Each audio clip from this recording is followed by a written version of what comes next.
Boa noite a todos. Boa noite.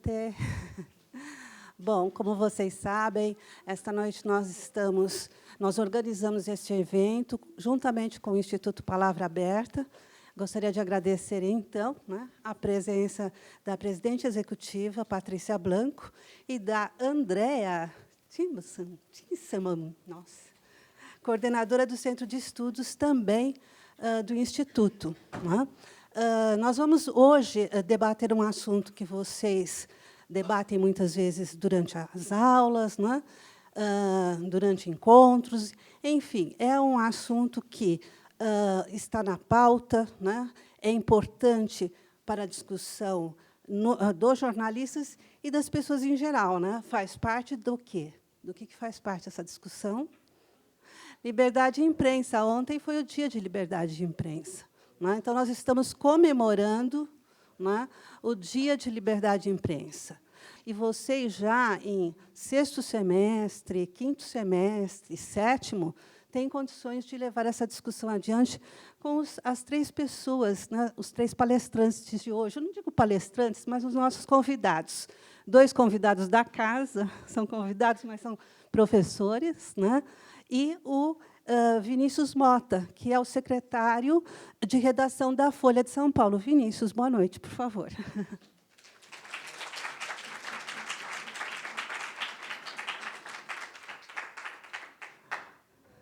Bom, para acompanhar o Vinícius, professor Jorge Tarquini.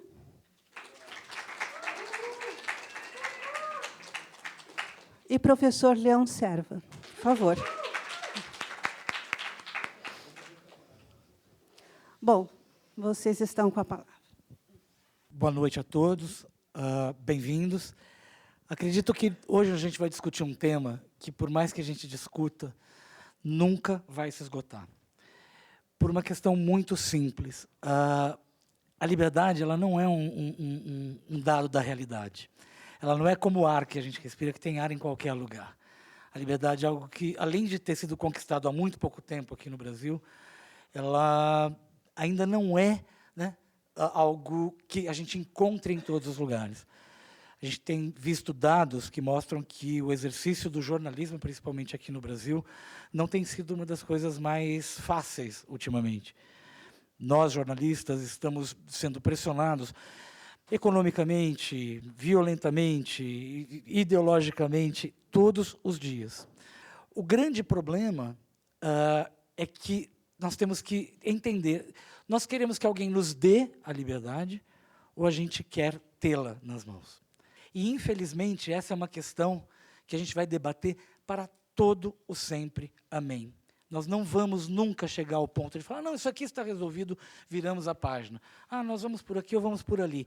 E, como eu disse, hoje, nesse exato instante, como é que eu posso impedir que veículos testem novos modelos? Como é que eu posso impedir que um jornal queira abrir um site ou queira fazer um voo em outros tipos de mídia? Ninguém sabe o que vai ser a mídia daqui 5 ou 10 anos.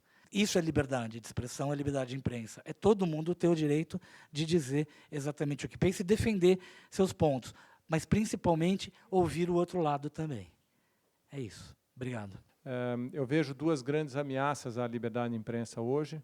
Uma é, digamos, é uma questão que foge a todas as forças que tradicionalmente sustentavam a liberdade de imprensa, que é a própria situação econômica das empresas. Hoje está havendo uma mudança do eixo de atenção e consumo de jornalismo, quer dizer, o jornalismo está muito popular, mas as formas tradicionais de exercício do jornalismo, formas econômicas, estão mudando, e com isso você tem uma espécie de enfraquecimento das instituições tradicionais. Uma coisa outra que eu queria citar como uma ameaça, que é uma questão, enfim, talvez tradicional da humanidade, mas mais típica desses tempos, que é a falta de memória. Hoje você tem um surgimento de movimentos nazistas ou fascistas na Europa do Leste, que foi muito maltratada, sofreu muito sob o nazismo, há alguma coisa como 60 anos. E é incrível como o ressurgimento desse fascismo se deve, em grande medida, ao questionamento da imprensa. Então, há uma ideia disseminada naqueles países de que a imprensa mente, e a imprensa mente por ter sido dominada pelas ditaduras de esquerda que governaram aqueles países, e essas ditaduras de esquerda mentiram sobre, por exemplo, o antissemitismo, sobre, por exemplo, o fascismo e etc. Então, a ideia de que a imprensa estatutariamente ou estruturalmente mente está sendo exatamente o que abriu o espaço para o ressurgimento do fascismo, por exemplo, desde logo na Hungria, que é onde ele está mais forte. Então, eu chamo a atenção para isso porque, de fato, o questionamento da imprensa, se porventura, como diz o Jorge, a imprensa erra e etc., e é justo que a opinião pública questione, mas o cerceamento como forma de punição pelos erros, etc., certamente traz junto de si formas de autoritarismo e etc. Eu queria chamar a atenção de vocês que, às vezes, muitas vezes, nós defendemos a liberdade de imprensa sem explicar para o público não especialista, para o público não praticante do jornalismo, mas o público que dá sustentação ao jornalismo, por que essa faculdade, essa instituição é tão importante. Ora, será que vocês não estão defendendo apenas o seu meio de trabalho? Para vocês tudo pode? Quer dizer, é isso que vocês estão querendo impingir para cima da gente, para cima do público, para cima da sociedade? Jornalistas têm mais latitude que um cidadão comum em termos das suas liberdades. E é importante que a gente saiba, primeiro, que todas as liberdades são limitadas, são relativas, não há liberdade absoluta em democracia, então, são todas multirreguladas. E no principal, a liberdade de imprensa é um imediato, é uma derivada de uma outra liberdade, que essa sim, de duas outras liberdades, que essas sim são de fácil compreensão de todos, mesmo dos não especializados. Uma é a liberdade de expressão, né? Então, o exercício da liberdade de imprensa é um corolário, é um derivado da garantia da liberdade de impressão. E, pelo outro lado, e talvez esse seja um lado mais importante, e já explico, é também a contraface do direito do cidadão à informação. Então, é daí que a gente pode defender um pouco a nossa profissão, o nosso fazer, no sentido que nós, de fato, com pouquíssimas exceções, a gente poderia discutir a questão do entretenimento, mas falando do mercado de informações, nós, de fato, temos uma investidura pública que deveríamos saber usar com responsabilidade, sabendo do poder ofensivo que é utilizar a palavra desse jeito, de uma maneira cuja predisposição do ouvinte é aceitá-la, né? Você está falando, você fala em nome de um veículo do porte de uma Veja, de uma Globo, de uma Folha, de um Estado. A presunção é que você tem algo sério a dizer, que você tem algo a relatar, quer dizer, saber um pouco do potencial ofensivo dessa faculdade que nós temos também é importante. O que você acha da autorregulamentação? Bom, o que é a autorregulamentação? Alguns veículos de moto próprio, né, com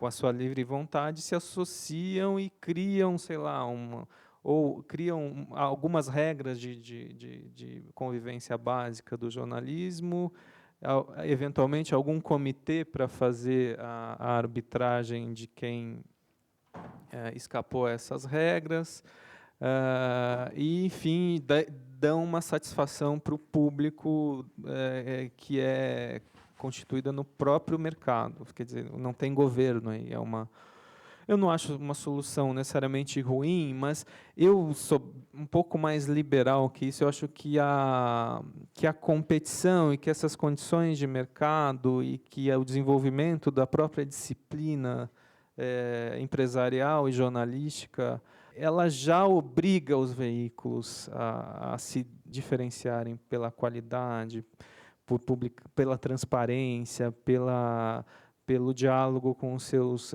leitores. Eu acredito, isso é uma questão pessoal, que quanto mais competição e quanto mais liberdade de iniciativa no ambiente jornalístico, maior é a qualidade média do produto e as barreiras para coisas ruins tendem a ser mais altas, mais elevadas.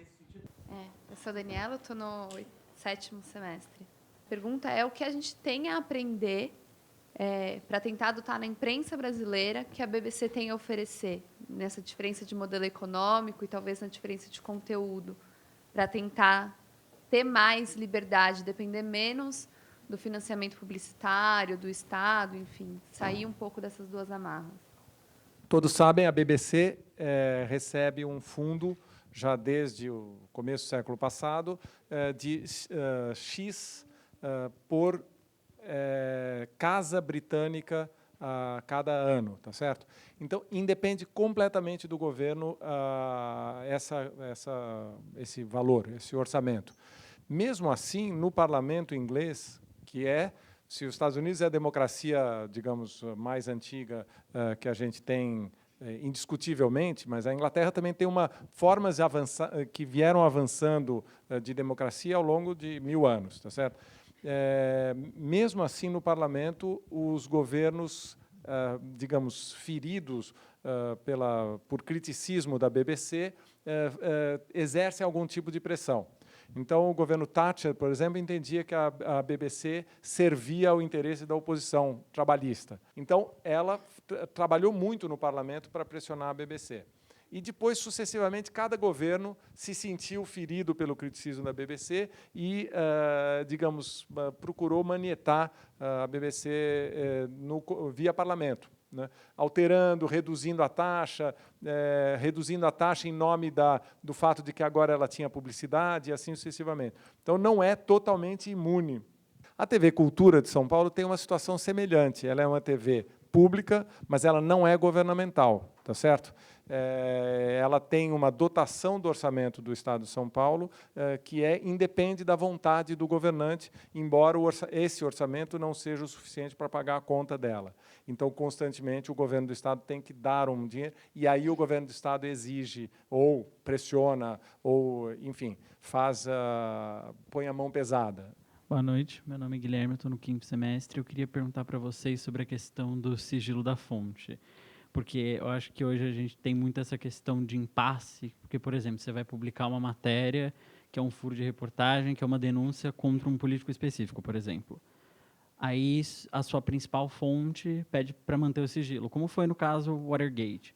Só que aí você mantém o sigilo, o político te processa por difamação, aí você decide liberar a fonte, e a fonte processa porque você quebrou o sigilo. Aí como é que a gente lidaria com isso? Como é que lida com esse impasse que a gente tem de situação do sigilo da fonte? O que tem no sigilo da fonte? Né? Uma proteção, esse que é difícil, não é uma proteção para o jornalista, é uma proteção para a fonte.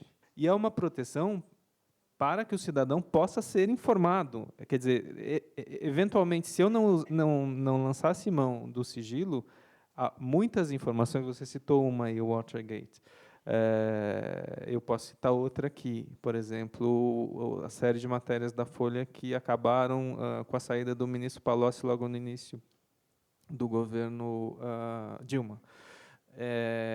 Sem o sigilo da fonte, jamais essas informações, que eram de interesse público gritante, né, informações importantíssimas, jamais teriam sido veiculadas. O público não saberia delas. Então, é para isso que o sigilo existe. Fora disso, a gente não deveria também abusar do sigilo, porque tudo vira sigilo, e, de repente, o editor não sabe mais com quem o repórter está falando. Entendeu? O que a fonte te diz é um ponto de partida. É mais ou menos como o Google, né? Hoje as pessoas acham que o Google é o ponto de chegada. Não, é o ponto de partida. E o que eu acho que hoje está muito complicado é você usar o fato como notícia. Então, alguém transcreve uma fita que foi, sei lá, ouvida pela Polícia Federal e aquilo vira notícia. E a mesma coisa com a questão das fontes. Agora, o abuso é você ter matérias inteiras em que não há uma fonte em on. E ninguém apurou nada, você só cola um monte de coisas que um monte de gente disse, né, pelo sigilo da fonte, e tá, bacana. Qual que é a consistência disso? Oi, boa noite, eu sou a Anitta, do 5º semestre. Eu acho, não vou afirmar porque não são todos os veículos, mas que existem veículos que ainda pautam muitas das suas fontes e matérias por interesses do dono, que nem sempre é um jornalista, e sim um empresário. Queria saber até que ponto isso é ter liberdade de imprensa, na opinião de vocês. Quando um jornalista é, entre algumas aspas, obrigado a entrevistar alguém ou a escrever sobre alguma coisa pelo interesse do chefe, não pelo interesse público, quanto isso ainda é jornalismo e quanto isso é ser livre. O mercado está obrigando a se tornar mais transparente, a se tornar mais aberta, a se tornar a adotar as práticas jornalísticas consagradas no mundo. Não é nada disso. Então, neste ambiente, o dono que quiser fazer a sua pauta estará arruinando um veículo. Ele não sobrevive, não existe isso. Quando a gente falou de todo mundo sabe como joga, as pessoas não vão jogar esse jogo, não vai ter gente para jogar. Jornalistas se alimentam de salário e de status. E ninguém vai e de reputação, e ninguém vai manchar, e ninguém não, digamos, a grande maioria dos profissionais não vai jogar esse jogo do dono impunemente, e não vai entrar nessa. Quem entra já é um picareta. Os negócios, nesse sentido, estão fadados a não florescer, na minha opinião. Bem, gente, eu quero agradecer a presença de todos. Vamos encerrar. Vocês receberão uma publicação que foi gentilmente cedida pelo Instituto Palavra Aberta. Uma salva de palmas para os nossos convidados.